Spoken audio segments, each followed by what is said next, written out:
बात करते हैं आज की एक इंपॉर्टेंट खबर की। वक्फ संशोधन कानून, जिस पर आज सुप्रीम कोर्ट का जो सुप्रीम फैसला है वो आया, और इस पर आपको बता दें कि सुप्रीम कोर्ट का जो फैसला रहा पूरे कानून पर रोक लगाने का आधार नहीं है। सेक्शन 3 और सेक्शन 4 पर सुप्रीम कोर्ट ने रोक लगाई है। 5 साल से इस्लाम के अनुयायी वाला जो नियम है उस पर रोक लगा दी है। मतलब इसका जरूरी नहीं है कि 5 साल आपको इस्लाम का अनुयायी रहना होगा। बोर्ड में 3 से ज्यादा गैर मुस्लिम ना हो, ये सुप्रीम कोर्ट जो दरअसल मुस्लिम पक्ष की ओर से कहा गया था, इस पर भी ध्यान दिया गया। हर संभव कोशिश करें कि सीईओ मुस्लिम ही हो। यह फैसला वक्फ कानून की संवैधानिकता पर नहीं है। तो 2 तस्वीरें इस वक्त आपके टेलीविजन स्क्रीन पर। वक्फ संशोधन कानून, जिसको लेकर काफी वक्त से यह विवाद चल रहा था, इसे लेकर काफी राजनीति भी हुई। विपक्ष ने सरकार पर गंभीर आरोप लगाए, तो बीजेपी ने विपक्ष पर तुष्टीकरण की राजनीति का आरोप लगाया। लेकिन अब सुप्रीम कोर्ट के फैसले से विवाद थमने की उम्मीद नजर आती है। एक बैलेंस्ड फैसला जो है वो इसे बताया जा रहा है।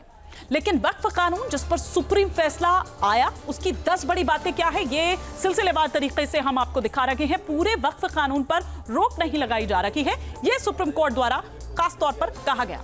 पूरे कानून पर रोक लगाने का आधार नहीं है।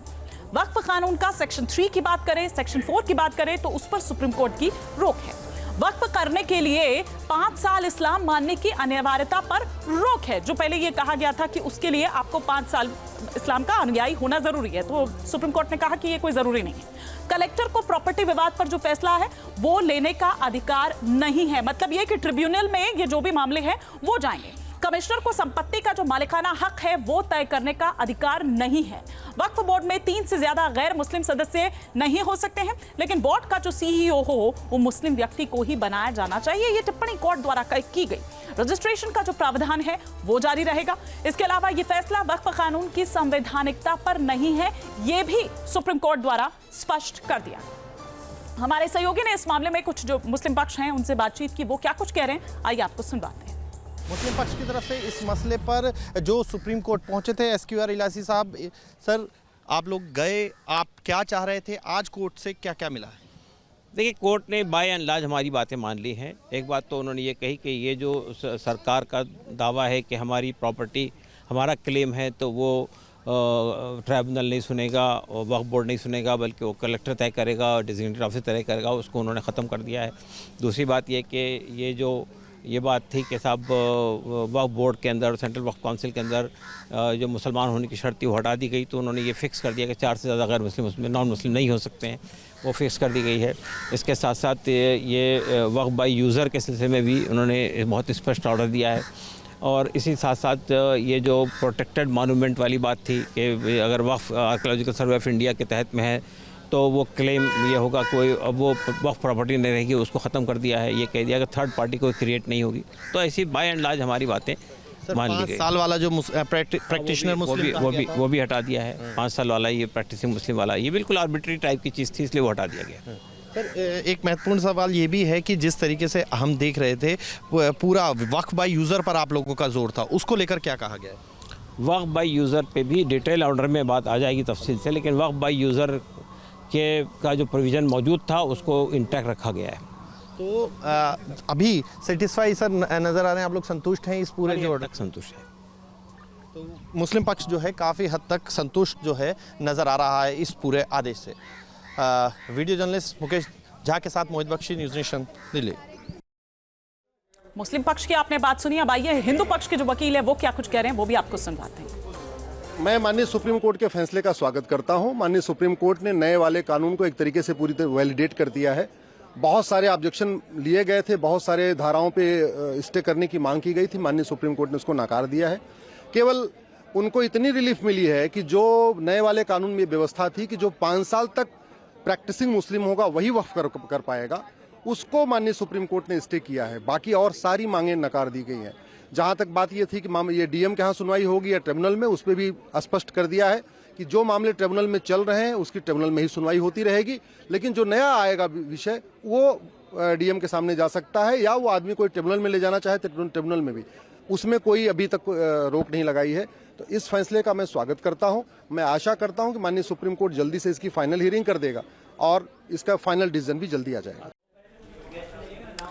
तो वक्फ कानून पर सुप्रीम जो फैसला है उसकी बड़ी बातें क्या है, ये सिलसिलेवार तरीके से हम आपको बता रहे हैं। मुस्लिम पक्ष, हिंदू पक्ष का क्या कुछ कहना है वो भी आपको बता रहे हैं। वो बड़ी बातें इस वक्त आपके टेलीविजन स्क्रीन पर ग्राफिक्स के साथ इस वक्त चल रही है। तस्वीरें आप यहां पर देख पा रहे हैं। ये तस्वीरें आपके टेलीविजन स्क्रीन पर सेक्शन 3 और सेक्शन 4 जिस पर कोर्ट ने रोक लगाई है, पूरे उस पर उन्होंने कहा कि कोई आधार नहीं है, पूरे वक्फ कानून पर रोक नहीं लगाई जा रही है।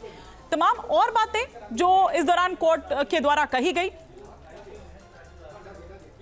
मोहम्मद उस्मान मुस्लिम स्कॉलर इस वक्त हमारे साथ जुड़ चुके हैं और वो इस पूरे फैसले को किस तरह से देख रहे हैं, हम सबसे पहले एक टिप्पणी उनसे ले लेते हैं। मोहम्मद उस्मान जी, किस तरह से देख रहे हैं आप इस फैसले को? मैं इस पर 2-3 बड़ी खास बातें कहना चाहूंगा। सबसे पहली बात तो यह कि यह फैसला शुरुआती राय है, यह अंतिम सुनवाई और अंतिम फैसला नहीं है। अभी अंतिम फैसला और अंतिम सुनवाई बाकी है। और सबसे खास चीज यह है कि सरकार जो इस कानून की बहुत ज्यादा तारीफ कर रही थी, जब कुछ भी चीजों पर माननीय उच्चतम न्यायालय ने इसमें रोक लगाई है, संशोधन करने की बात की है, तो यकीनन इससे यह बात साबित हो गई कि सरकार का यह कानून ठीक नहीं था, इसमें सुधार की जरूरत है। तो हम इसलिए इस फैसले को बहुत उम्मीद अफजा कहते हैं। रही बात इससे और आगे की, तो मैं एक बड़ी खास बात कहना चाहूंगा। सरकार लगातार इस अपनी वो तमाम नीतियों और अपने कानूनों से ये साबित करने की कोशिश करती है और इस तरह का अमल कर रही है कि मुसलमान मजबूर हो जाएं कि वो अपना रिलीफ लेने के लिए उच्चतम न्यायालय तक जाएं। और मैं यहां पर अभी जो आपके चैनल की तरफ से भी यह जिक्र किया जा रहा है कि मुस्लिम पक्ष और हिंदू पक्ष, मैं इसमें हिंदू और मुसलमान पक्ष को नहीं कहलवाना चाहता। इसमें हिंदू और मुसलमान पक्ष नहीं है, असली पक्ष इसमें सरकार और यहाँ के पीड़ित इस देश के मुसलमान हैं। तो यकीनन अभी ये फैसला जो कुछ आया है तफसील से पढ़ने के लिए नहीं मिला है। जब ये तफसील से पढ़ने के लिए मिलेगा तो बाकी सारी बातें और इस सब के बारे में उसके बाद की जाएंगी। अलबत्ता अभी जो कुछ ये निर्णय हुआ है, मैं इससे काफी संतुष्ट हूं और यकीनन हम उम्मीद करते हैं कि इसमें केवल फैसला ही नहीं होगा, बल्कि मुस्लिम पक्ष को उनकी आपत्तियों के अनुसार न्याय मिलेगा। ठीक है, हमारे साथ वरुण जी भी इस वक्त जो कि हिंदू पक्ष के वकील हैं, थोड़ा सा और इसको सिंप्लीफाई करने की यहाँ पर कोशिश करते हैं, उन्हीं से समझने की कोशिश करते हैं। वरुण साहब, आपसे समझना चाहेंगे, एक तो बात यहाँ पर जो मोहम्मद उस्मान भी यहाँ पर कह रहे थे कि ये अंतिम नहीं है, ये अंतरिम है, तो आगे अब क्या देखें? और साथ ही साथ कई चीजों को लेकर कुछ कंफ्यूजन भी है। मैं चाहूंगी कि वो चीजें भी आप यहाँ पर क्लियर करें कि अभी इस पर मामला यहीं खत्म माने या अभी आगे विस्तृत इस पर और सुनवाई होगी? जी नहीं, ये बिल्कुल आज का जो आदेश है ये बिल्कुल इंटरिम ऑर्डर है, अंतरिम आदेश है। और फाइनल आदेश जब पूरे मामले की फाइनल सुनवाई होने के बाद ही फाइनल आदेश आएगा। तो आज का जो आदेश बिल्कुल अंतरिम है, वो फाइनल आदेश नहीं है। ठीक है, कुछ चीजों को लेकर कंफ्यूजन भी यहां पर थी, उन कंफ्यूजन को भी, क्योंकि अभी कॉपी आनी बाकी है जाहिर तौर पर, लेकिन आप हमें अगर और उसको थोड़ा सा सिंप्लीफाई करने की कोशिश करें ताकि इजी रहे हमारे दर्शकों के लिए भी इसको समझना। जी, देखिए, मैं आपको बता दूं कि आज का जो अंतरिम आदेश है मुख्य रूप से 5 बिंदुओं पर है। पहला जो आदेश है कि जो वक्फ एक्ट 1995 में जो अमेंडमेंट लाया गया है भारत सरकार के द्वारा, उस पर किसी भी तरह का रोक नहीं लगाया गया है, किसी भी तरह का रोक नहीं है। दूसरी बात कहा गया है कि जो वक्फ का जो रजिस्ट्रेशन है, जो पहले माननीय सर्वोच्च न्यायालय ने उस पर अंतरिम रोक लगा रखी थी, तो उस रजिस्ट्रेशन पर आज कहा गया है कि रजिस्ट्रेशन करना मैंडेटरी है अमेंडमेंट प्रोविजन के हिसाब से। मतलब ये हुआ कि अगर जो वक्फ का रजिस्ट्रेशन नहीं है वो वक्फ प्रॉपर्टी ट्रीट नहीं होगा। ठीक है। तीसरी बात कि जो वक्फ बाई यूजर का जो मामला था उसका रजिस्टर्ड होना बहुत जरूरी है।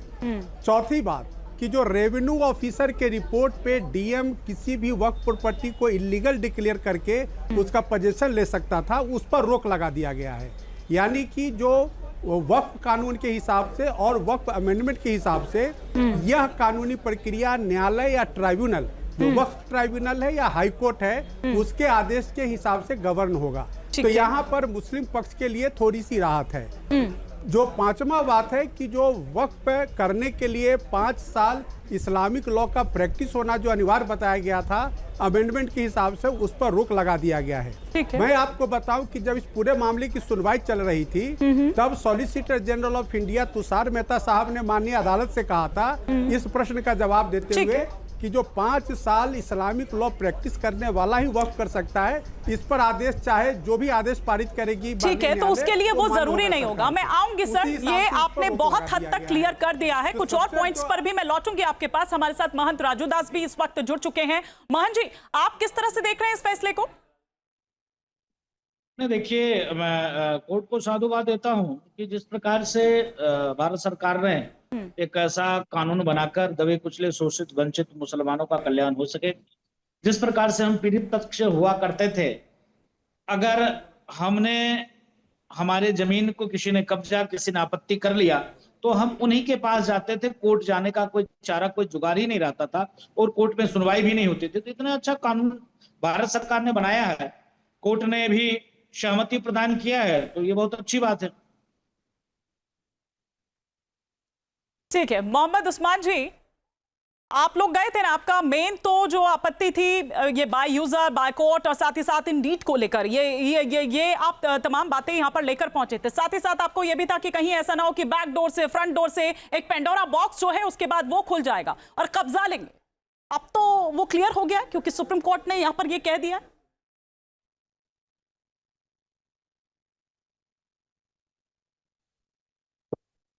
ये जहां तक पूरे कानून पर रोक नहीं लगाने का ताल्लुक है, ये बिल्कुल अलग मसला है। सरकार का काम कानून बनाने का है और न्यायालय का काम अगरचे उस पर रोक लगाना नहीं, लेकिन उसकी संवैधानिकताओं पर, बहुत सी धाराओं पर फैसला लेने का कि ये कानून संविधान के मुताबिक है या नहीं, इस सब चीज पर होता है। तो क्योंकि अभी अंतिम फैसला नहीं है, लेकिन इस सब चीज से फिर हुआ है कि सरकार गलत मंशा से उसने ये कानून बनाया था और इसमें उसने जल्दबाजी भी की थी और जानबूझकर मुस्लिमों के साथ नाइंसाफी करने की कोशिश की थी। उस पर यकीनन सरकार के इस फैसले से, वो जो सरकार के इस कानून के खिलाफ जो उच्चतम न्यायालय का ये फैसला आया है, उससे यकीनन ये उम्मीद बंधी है कि आगे भी इसमें और बहुत सारे संशोधन होंगे और बहुत सारे फैसले संविधान के मुताबिक इस कानून को बनाने में मदद मिलेगी। आप क्या चाह रहे हैं और क्या संशोधन आपको चाहिए? देखिए, इस पर हम, बड़ी सीधी सी बात है, जहां तक इसमें जो वक्फ बाय यूजर था उसके बारे में भी यहाँ स्पष्ट प्राविधान किया जाना चाहिए था। वो बहुत लाजमी था और इसमें जो गैर मुस्लिम मेंबर और उसके वो थे उसमें लाजमी करके करार दिया जाना चाहिए था। इसमें सिर्फ ये है कि इसकी आप एहतियात बरतें। बहुत सारी बातें मैं अगर एक शब्द में और एक लाइन में कहना चाहूं कि कुछ राहत मुसलमानों को देने की कोशिश की है तो कुछ झटका सरकार को देने की कोशिश की है, ये बैलेंस बनाने की कोशिश की है। तो न्याय बैलेंस बनाने को नहीं किया जाता है। आप कह रहे सरकार के लिए झटका है? वरुण जी, ये सरकार के लिए झटका है और वो बाय यूजर को लेकर, बाय डीड को लेकर और बाय कोर्ट को लेकर भी वहां पर कह रहे हैं कि और स्पष्टता होनी चाहिए थी, वो स्पष्टता नहीं है। हाँ, ये सरकार के लिए झटका बता रहे हैं। बिल्कुल नहीं। आज का जो अंतरिम आदेश, नहीं, आज का जो अंतरिम आदेश माननीय सर्वोच्च न्यायालय का, वो सरकार के बिल्कुल पक्ष में जाता है। क्योंकि जब प्रोनाउंसमेंट शुरू हुआ तो माननीय सर्वोच्च न्यायालय ने कहा कि किसी भी कानून के संवैधानिकता पर तभी रोक लगाई जा सकती है जब वो rarest of the rare case हो, जो याचिकाकर्ताओं ने rarest of the rare case नहीं बना पाया है। ये ओपनिंग्स ऑब्जर्वेशन था आज माननीय सर्वोच्च न्यायालय का। तो ये बहुत ही बड़ा राहत है सरकार के लिए और राहत के, सरकार के खिलाफ कोई झटका नहीं है, बल्कि सरकार के पक्ष में तमाम ऑब्जर्वेशन जाती है। लेकिन यहाँ पर वो कह रहे हैं कि जो और स्पष्टता होनी चाहिए थी, आपको लग रहा है कि यहाँ पर वो स्पष्टता नहीं है by user, by deed, by court को लेकर? यहाँ पर तो कह दिया और साथ ही साथ वो जो पेंडोरा बॉक्स खोलने की बात कही जा रही थी, क्योंकि वो कब्जाने का एक जो डर है वो दिखा रहे थे। यहाँ पर सुप्रीम कोर्ट द्वारा ये भी कह दिया गया कि 11 में से 3 जो हैं वो मुस्लिम, मतलब वो गैर मुस्लिम होंगे। जी नहीं, बिल्कुल। आज माननीय सर्वोच्च न्यायालय ने कुछ बिंदुओं को क्लैरिफाई भी किया है कि जो अमेंडमेंट एक्ट के हिसाब से 11 सदस्यीय वक्फ बोर्ड में 5 नॉन मुस्लिम्स की बात थी। आज माननीय सर्वोच्च न्यायालय ने 3 नॉन मुस्लिम्स को मेंबर बनाने की बात कही है। पहली बात। दूसरी बात, जो वक्फ बा यूजर, जो आपके एक पैनलिस्ट कह रहे हैं, वक्फ बा यूजर, उसको मैं बता दूं कि जब शुरू में पिटीशन दाखिल हुआ था तो वक्फ बा यूजर पर रोक लगा दी गई थी, यह कहते हुए कि भाई रजिस्ट्रेशन को अभी आप मैंडेटरी मत मंगाइए। लेकिन आज माननीय सर्वोच्च न्यायालय ने रजिस्ट्रेशन पर रोक नहीं लगाया है, मतलब कि वक्फ का रजिस्ट्रेशन मैंडेटरी हो गया है। और अगर वक्फ का रजिस्ट्रेशन नहीं होता है तो वह वक्फ प्रॉपर्टी ट्रीट नहीं किया जाएगा। ये आज बहुत स्पष्ट हो गया है, बिल्कुल स्पष्ट कर दिया। लेकिन हो सकता है कि मोहम्मद उस्मान साहब को अभी भी थोड़ी सी कुछ कंफ्यूजन है, लेकिन अगर शायद वो देखेंगे पूरी अगर कॉपी तो उनको पता चल जाएगा। साथ ही साथ ये भी कहा गया है कि जो सीईओ हो वो कोशिश हो कि मुस्लिम ही हो। जहां भक्ति है हर शब्द में, कथाओं में छिपे हैं दिव्य रहस्य और ज्योतिष देता है जीवन को दिशा। धर्म से जुड़ी हर बातों को जानने के लिए हमारे चैनल स्तुति को सब्सक्राइब करें। चैनल पर जाने के लिए इस लिंक पर क्लिक करें।